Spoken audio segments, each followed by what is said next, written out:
는 바로 이 자동차 쪽인데요. 공개해 보겠습니다. 네. 사실 그 지난주부터 저 PBR 이러면서 이 평가 절하가 됐던 종목들이 다시 한번 올라가는 시세가 이제 자동차 쪽에서 많이 나오고 있는데 네. 오늘도 뭐 장난이 아니었습니다. 맞아요. 예, 현대차, 기아, 호재에다가 또 겹호재, 겹겹호재 뭐가 이렇게 호재가 많아요. 예. 그러니까 요즘에 뭐 시장에서 가장 폼이 좋은 기업을 하나 꼽아라라고 하면은 단연 현대차가 아닐까 싶습니다. 네. 실적도 좋았죠. 또 이제 인도 법인 상장한다라는 소식도 있었고 저 PBR 종목 말씀해 주신 것처럼 그에 대한 수혜도 받아가고요. 여기에 네. 신용 등급까지 상향 조정이 되는 모습이었습니다. 그렇습니다. 맞아요. 그러면서 오늘도 뭐 4% 현대차 물론 상승했지만 최근에 6거래 연속 오르면서 굉장히 단기간 동안 25% 주가가 상승을 했더라고요. 네네. 기아 역시 계속해서 탄력 좋게 승승장구하면서 52주 신고가 올려가고 있는 상황입니다. 통상 뭐 현대차랑 기아가 뭐 미국에서 엄청 차를 잘 팔았다 뭐 이런 얘기 있는데도 불구하고 사실 횡보하거나 안 갔죠. 약간 떨어져가지고 도대체 왜 떨어지는 건가요? 뭐 저평가인데 왜 그런가요? 이런 얘기들을 항상 일상적으로 해오다가 네. 그 서름이 오늘 터지고 있습니다. 네. 자, 그러면 이 내용과 관련해서 두 분께 여쭤보도록 하겠는데요. 자, 현대차와 기아 이런 완성차의 움직임 호재가 계속 겹쳐지고 있습니다. 이 부분에 대해서 긍정적으로 보십니까? 아니면 지금 단기적으로 잠깐 반짝하는 거다. 어떻게 보십니까? 너무 많이 올라왔다. 네. 저는 뭐 장기적으로 긍정적이라고 봐야 될 것 같아요. 장기적으로? 네, 장기적으로. 그렇군요. 자, 그리고 우리 전문가님께서는요? 이보다 좋을 수 없다. 미국에 네. 매그니피센트 7개 M7, 있잖아요. 네. 우리나라에 제가 올해는 5개나 이렇게 네. 나올 거라. 근데 그 중에 기아하고 현대는 뭐 묶어서 현기차 한 개에 하나로? 속합니다. 그렇군요. 한국의 M5. 네. 또 두 분이 그렇습니다. 이렇게 좋게 말씀해 주시니까 네네. 호재가 더욱더 강하게 느껴지는 것 같은데. 그러게 말입니다. 자, 그러면 김영일 전문가부터 그 자세한 내용도 좀 자세하게 들어보겠습니다. 그러니까 이제 뭐 앞서서 호재거리는 다 말씀을 해주셨잖아요. 네네. 뭐 이제 신용 등급 상승하는 거, 그 다음에 뭐 성장성을 또 다 같이 잡고 가는, 또 이제 실적도 견조하게 나오는 두 마리 토끼를 잡고 가고 있는 거. 뭐 그 다음에 지금 현재 계속해서 실적 잘 나와주고 있고, 그 다음에 뭐 계속해서 캐파 늘려 나가고 있고, 뭐 좋은 이야기들이 다들 이제 알고 계실 것 같으니까 그냥 이제 시장에 대해서 조금 더 좀 연관지어서 이야기를 드려보면 네. 타이밍이 좀 너무나도 잘 맞았다라고 저는 생각을 하고 있어요. 그러니까 1월 달에 제가 이제 단순히 지금 생각나는 섹터들, 그러니까 순환 나온 종목군들만 하더라도 한 30개가 넘어가거든요. 네. 굉장히 많은 섹터군들이 이제 상승이 나왔었어요. 빠르네요. 그러면서 빠릿빠릿하게 이제 시장에 순환이 나왔었는데 그러다가 이제 무언가 FOMC 그리고 설 이전에 활용 정점을 찍은 게 저 PBR 쪽이 아닌가. 전체적으로 이제 성장에 대한 기대감 그리고 이제 금리에 대한 기대감으로 인해서 성장률이 쫙 한 바퀴 돌았다가 금리 인하 기대감 사그라들면서 이제 또 약간의 이 지정 확정 리스크 그러면서 이제 악재에 관해서 수혜받는 종목들이 쫙 올라왔다가 그러면서 이제 결론적으로는 금리 인하 기대감이 많이 사그라드니까 이 저 PBR 종목들 쪽으로 약간의 이제 정점을 찍는 그러면서 정책까지 나와주니까 타이밍이 아주 저는 적절했다라고 생각을 하고 있어요. 네. 그러면서 항상 이제 이 시장 투자자 입장에서 가장 또 이제 이 안타까운 거 한국 시장에 대해서 약간 이제 아쉬운 부분이 코리아 디스카운터잖아요. 네. 미국 증시는 사실 작년 1월부터 따지면 계속 올라갔거든요. 맞아요. 그런데 우리 증시는 작년 1월부터 올라갔던 걸 지금 다 뱉어내 버렸습니다. 솔직히 미국에서도 뭐 하는 장 마치고 난 다음에 뭐 S&P 500 사상 최고치 경신 막 이런 거 뜨면 오늘도 기대해 볼 만 하겠는데 이런 생각이 만들고 따라가려나? 약간 이런 생각도 하게 되더라고요. 그러니까 이제 아쉬운 네. 점이 미국 같은 경우에는 이제 빅세븐 네. 물론 이제 테슬라가 최근에 약간 안 좋기는 하지만 워낙에 이제 잘 받쳐주는 기업들이 있거든요. 그러다 보니까 사실 약간의 중소기업들이 뭐 악재가 나오거나 혹은 뭐 떨어진다라고 하더라도 왜곡도 있네요. 네, 덩치 큰 친구들이 워낙에 잘 버텨주면서 그냥 계속 올라가다 보니까 결론적으로는 이제 이 시장 지수를 계속 견인을 합니다. 네. 그리고 이 빅6 기업들은 올해 그 다음에 내년까지 계속해서 이제 이 성장에 대한 부분은 어느 정도는 보장되어 있는 상황이라고 보시면 돼요. 그렇기 때문에 미증시 같은 경우에 사실 올해도 괜찮을 것 같고 내년까지도 그렇게 나쁘지 않을 것 같다. 부럽네요. 네, 라고 생각이 됩니다. 예. 근데 사실 우리나라 같은 경우에는 그런 버팀목이 될 수 있는 종목들이 많이 부재해요. 2차 전지나 반도체가 그나마 버팀목이라고 볼 수가 있는데 사실 버팀목 역할을 한다라고 보기에는 최근에 너무나도 아쉽죠. 약했습니다. 네. 네, 아쉬웠고 네. 반도체도 그나마 1월 달에 상승 나왔지만 CXL이나 혹은 이제 온디바이스 AI 쪽 이쪽만 상승 나왔던 거고 뭐 2차 전지는 말씀 안 드려도 워낙에 최근에 또 많이 고생을 하셨으니까 그래가지고 버팀목이 될 수 있는 종목군들이 이제 상당히 좀 부재했는데 그런 상황에 저PBR 종목들 어느 정도 이제 PBR이 너무 낮은 종목들은 저평가가 되지 않게끔 정책적으로 이제 어느 정도 관리를 하겠다라는 부분인 거잖아요. 그러면서 저는 결국에는 너무나도 타이밍이 잘 맞았다라고 생각을 하고 있고 그렇기 때문에 분명하게 긍정적이다라고 생각을 하고 있습니다. 어찌됐든 이렇게 이제 이 국제에서 뭐 신용 등급을 이제 올렸다라고 하는 부분은 분명하게 현대와 기아가 재무 건전성까지도 확실하게 받쳐가면서 계속해서 성장을 해 나가고 있다라는 부분이기 때문에 결국에는 이제 이 주가가 어느 정도는 이 업사이드 할 만한 그러한 이제 또 기조가 충분히 될 수 있다라고 생각을 하고 있고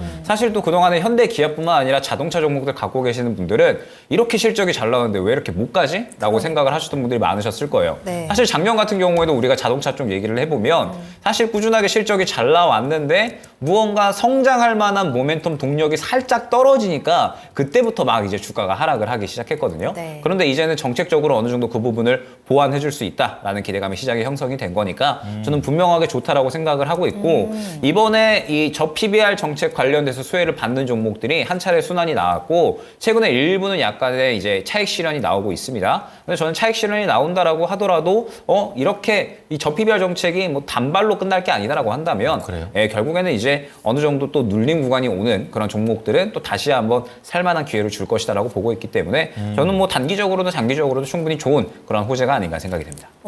항상 김영인 전문가님께서 올해 특히나 지금 시장에서의 중요 키워드는 성장이다라고 항상 말씀을 해주셨잖아요. 그쵸. 네. 그럼 현대차가 어느 정도 성장이라는 키워드에 맞춰져서 들어가는 거예요? 같이 갖고 있다라고 봐야겠죠. 둘 다? 그러니까 보통 성장주하고 가치주는 아니잖아요. 맞아요. 네, 그래가지고 최근에 이제 뭐 저PBR 정책에 대한 수혜 기대감으로 인해서 결국에는 가치주 쪽에 무언가 수급이 쏠렸었죠. 네. 상대적으로 성장이라는 키워드를 갖고 있고 당장에 이제 실적이 안 나오지만 미래에 실적이 나올 수 있는 종목들을 제외하고 왜냐하면 금리 인하 기대감이 상당히 또 사그라들었으니까. 근데 결론적으로 사실 현대차나 기아차는 지금 당장의 실적도 너무나도 잘 나오고 있는 상황에서 지금 계속해서 성장률을 보여주고 있잖아요. 그러다 보니까 아무래도 이제 성장이라는 키워드와 그 다음에 이제 가치주가 갖고 있는 이러한 매력점 이런 것들을 사실 둘 다 갖고 있는 그런 섹터군들이 아닌가라고 생각이 되고 있고 자동차 부품 쪽들도 지금 사실 실적 잘 나오고 있는 종목들이 굉장히 많거든요. 네. 그렇기 때문에 결국에는 이제 너무나도 적절한 타이밍이었다라고 하는 게 사실 올해 시장은 성장이라는 키워드가 굉장히 중요하고 저는 설날 지나면 다시 또 성장 키워드 가지는 종목들이 돌 거다라고 보고 있어요. 지금 시간에 로봇주들도 다 일제히 상하가 갔습니다. 거기도 성장이죠. 네. 네. 결론적으로는 또 다시 돌 거예요.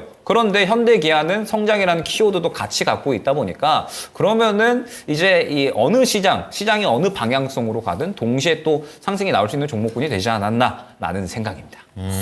그러면 이게 많이 올라와서 지금이라도 팔아야 되나라고 고민하시는 분들 많았을 텐데 예. 조금 고민이 크게 커질 것 저 같습니다. 같으면 좀 더 가져가도 괜찮겠다. 아니면 지금이라도 사야 되나 이런 생각도 드는데 예. 종목에 대한 이야기는 잠시 후에 조금 더 구체적으로 나눠보도록 하고요. 자, 이번에는 최병원 전문가인데 미국에 M7이 있다면 우리나라 M5 그 중에서 또 하나를 현기차. 담당하고 있다고 하셔가지고 네. 좀 자세히 좀 들어볼게요. 기아 현대는 사실 뭐 지금 전체적 큰 흐름을 보면 우리가 자동차 패러다임이 이렇게 많이 바뀌었거든요, 전기차로.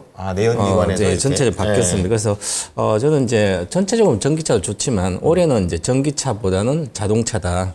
물론 자동차 안에 전기차도 포함되어 있지만 그렇죠. 왜냐하면 카테고리도 크죠. 전체적으로 이제 흐름이 갈 때 시장 성장할 때 성장하다 또 정체도 되고 하는데 그러면 이제 곧 사상 고점이 있어 그 사상 고점을 돌파하고 갈 때가 있거든요. 그 갈 때 그 모멘텀이 중요한데 그 모멘텀이 뭐 수급도 들어가고 실적도 좀 다양하게 있어야 됩니다. 근데 이게 올해 자동차 회사들이 그런 이제 시절입니다. 그게 바로 이제 전체적으로 보면 이제 금리를 인하를 하는 게 아니라 지금 동결을 하고 있잖아요. 그렇죠. 아직 인하를 한다 하지만 안 했습니다. 하반기 할지는 모르겠지만 하겠지만 그럼 동결 시기에 주로 금리가 동결하고 나서 금리를 인하를 계속해서 많이 인하하면 이제 성장주가 수혜가 되는데 그렇죠. 동결할 때는 올라간 상태에서 동결하잖아요. 동결했다 나중에 경기 안 좋아야 내려가니까. 네, 맞아요. 그러면 동결한 상태에서는 주로 대형주, 뭐 코스피 200이라든지 그다음에 이렇게 가치주 늘 이런 게 같습니다. 네. 그러면 작년에 워낙 양극재부터 해서 뭐 리튬주 뭐 이런 주식들이 전부 다 사상 뭐 PER 기준으로 보면 뭐 100배씩 막 이렇게 한 거. 2, 3년 뒤 네, 맞아요. 양극재 같은 다 25년도가 아니라 27년도까지도 반영이 다 된 상태였기 맞아요. 때문에 그러면 그러면 성장자 이제 그렇게 대표적인 꺾였으면 그 꺾이고 나서 이제 악금리가 동결되고 악금리가 고금리 유지되고 있으니까 성장주도 부담이 되는 거죠. 그래서 그렇죠. 가치주의 어떤 이제 모멘텀이 있었는데 그 모멘텀이 지금 이제 여러 가지 다양하게 나오고 있는데 네. 요런 시대가 이제 올해가 맞는 거죠. 그래서 최소한 상반기까지는 이렇게 가치 성장 PBR 그게 우리나라 정책적으로 저는 이제 뭐 기업 밸류 프로그램을 우리나라는 일본처럼 제도를 아직 못할 걸로 보여요. 네. 아직 몇 년 안에 분명히 충분히 해야 될 걸로 할 걸로 보이는데 일본을 벤치마킹해서 왔는데 지금 현재 피상적으로 그냥 겉핥기에서 해온 것 같아요. 이게 종합적으로 이게 기업 밸류업은 의무화를 많이 시켜야 되거든요. 네. 의무화 시킨다면 예를 들어서 뭐 자사주 소각도 어느 정도를 한다든지 배당도 어느 정도의 배당 성량이 뭐 20% 이하면 어떤 제재를 한다든지 그다음에 세제 혜택을 줘야 되는 거죠. 네. 그래서 우리나라 전체적으로 우리나라 지금 코리아 디스카운트처럼 이렇게 피해가 이렇게 있는 것은 전반적으로 왜 그러냐면 지정학적 리스크보다도 더 큰 게 주주들한테 이익을 보면 환원을 해줘야 되잖아요. 그렇죠. 그걸 별로 안 해주는 거예요. 우리는 평균 1.78%, 미국은 뭐 2.5% 내외, 일본도 많이 좋아졌거든요. 그러면 주주 친화 정책을 써야 되는데 이거를 강제성을 해야만 쓰지. 우리 오늘 재벌이잖아요. 자기들이 다 갖고 있는 지분을 그러니까 안 쓰는 거죠, 그죠? 내놓지 않는 거죠. 정말 이제 강제성을 띠면 네. 되지 않을까 그렇게 보여서 좀 강제성 띠게 하려면 좀 시간이 필요한 것 같아요. 이게 공론화되고 그리고 세금 우리가 단기 매매를 많이 하니까 세금 혜택을 어떻게 줘야 되냐면 장기 투자에 대한 과거에 우리가 보험 생명사 이런 거 살리기 위해서 전체적으로 뭐 10년 비과세 7년 비과세 이런 게 있거든요. 우리 금투세를 뭐 없앤다 안 한다 하지만 네. 그래도 지금 세금이 비싼 편이고 장기 투자를 유도해서 사람들이 사놓고 계속 있어야 되지 않을까 이렇게 보여져서요. 그래서 전반적으로 그러면 그런 주주 친화 정책도 좀 좋고 그다음에 올해는 현대기아도 이제 전기차 모멘텀도 같이 EV 가는 스터디부터 거죠. 있으니까 네. 좋아집니다. 그리고 저는 계속 뭐 올해 유망주 한 개가 자동차 산업에 그다음에 기아차라고 말씀드릴게요. 현대기아인데 왜 그러냐면 26년도까지 전기차를 지금 미국이 2등인데 앞으로 글로벌 중국 빼고 글로벌셀 2등 테슬라 다음으로 현대기아 착시 잡을 걸로 보입니다. 왜냐하면 이제 현대 정의선 회장이 물을 붙이고 있거든요. 제가 2016년도 그때 이 정의선 회장 수소차에 집중해가지고 네, 네. 개발을 막 엄청나게 그랬어요. 그래서 맞아요. 제가 네. 무지하게 욕했거든요. 맥주 나오고. 왜 전기차로 가야 되는데 수소차냐? 수소차는 구조적으로 성장을 못 하는데 그래서 지금 수소차가 많이 줄였잖아요. 맞아요. 소리도 없잖아요, 그죠? 그래서 전기차 이제 늦게 정신 차리고 가가지고 맞아요. 잘하고 있어요. 그래서 지금 이런 위기 때 금리가 높아지고 막 이제 하이브리드만 잘 팔리고 전기차 안 팔릴 때 그때 주춤하면 뒤처지거든요. 이제 토요타도 뭐 미국에 전기차 공장 한다고 그러니까 결국은 성장합니다. 이 전기차 보면 그러면 2등으로 확실히 자리 잡을 거 보이기 때문에 장기적으로는 그렇고 그래서 저는 올해 상반기 뭐 빠르면 상반기고요. 올해 정도에 현대차도 사상 고점 28만 대 다 돌파할 걸로 보이고요. 기아도 원래 작년에 제가 배워야 산다 12월 달에 기아의 목표가 올해 23만 원 말씀드렸거든요. 네. 그래서 갈 것 같아요. 그래서 기아도 시가총액 100조 시대가 올 걸로 보이고요. 현대도 100조. 현대가 지금 50 몇 조거든요. 네. 기아는 40 몇 조인데 그러면 2배 정도 가야 되잖아요. 그렇죠. 예. 그러니까 지금 2배 간다. 지금 시가총액 100조가 가도 저평가예요.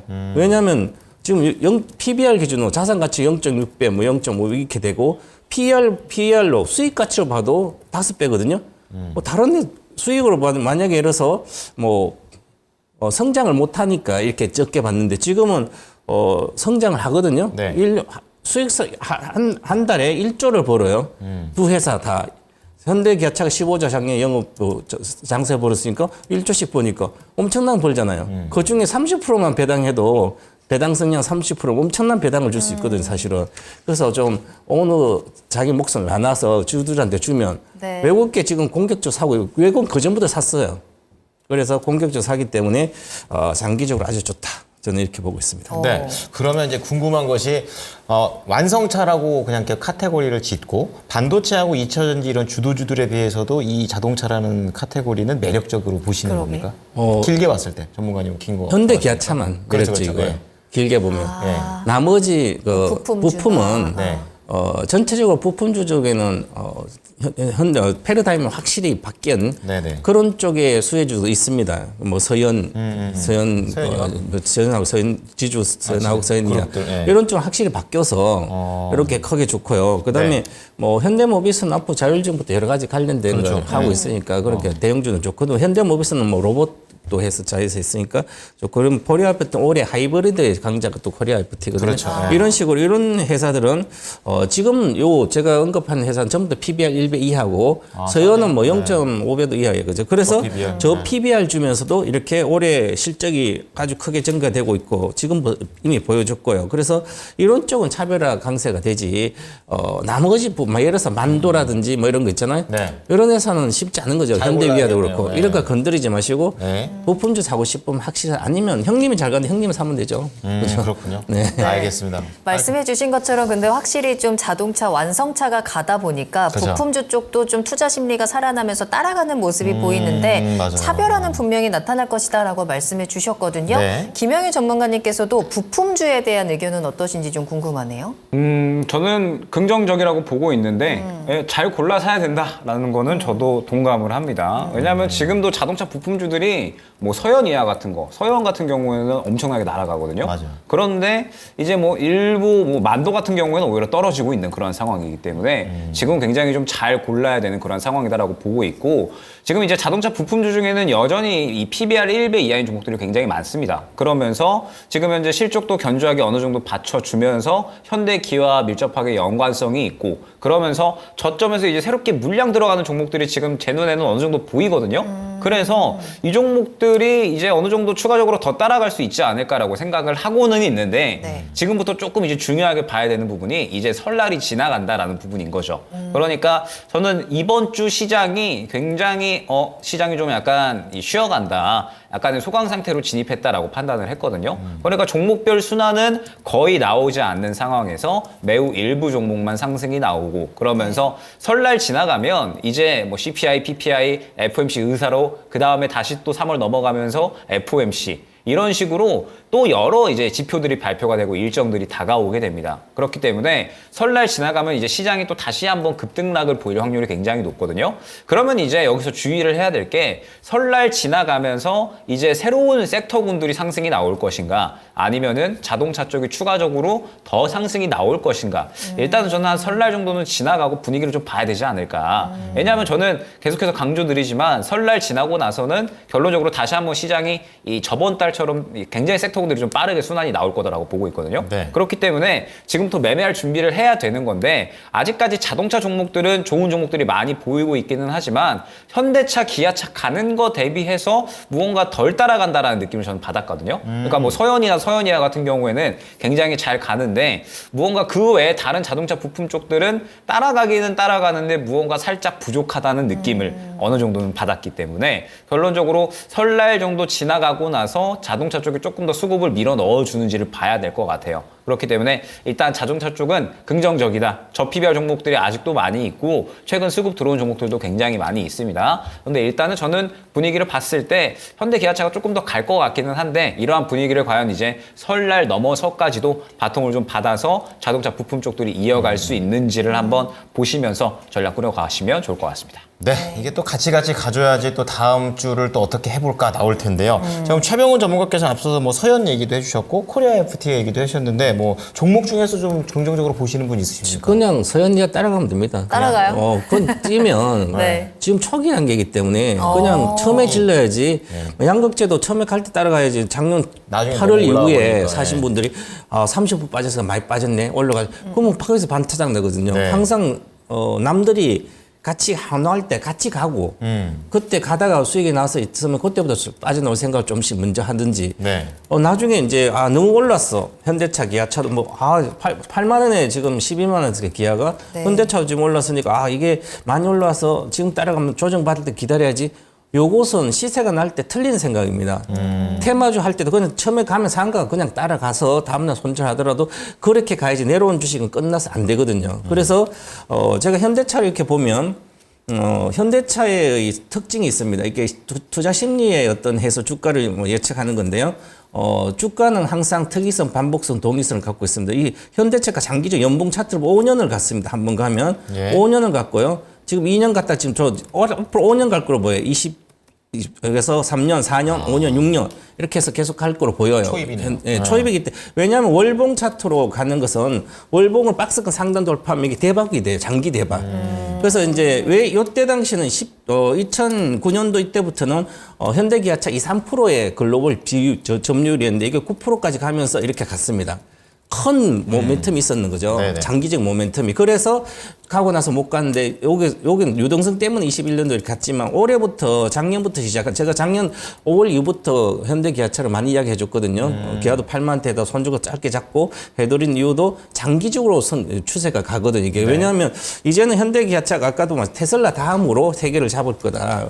그러면 장기적으로 26년까지는 계속 봐야 되거든요. 27년까지. 그럼 27년 또 자율주행차도 잘하거든요. 3년. 예. 그래서 27년까지는 상당한 걸 이미 대다수 이렇게 패러다임이 완전히 바뀌고 장악했을 때 주로 주가가 3배 오르거든요. 도요타도 그랬고. 그래서 제가 과거에 현대차가 10만 원 있을 때 여기 있어도 30만 원 간다. 막 그래서 갔거든요. 네. 지금 그래서 당연히 28만 9천 돌파하고 시가총액 100조 가면 지금 더블 가야 되거든요. 그럼 50만 내에 가야 되는 거예요. 네, 네. 그래서 저는 50만까지 들고 있으라 장기적으로 26년 네. 이게 좋지 않을까 지금 네.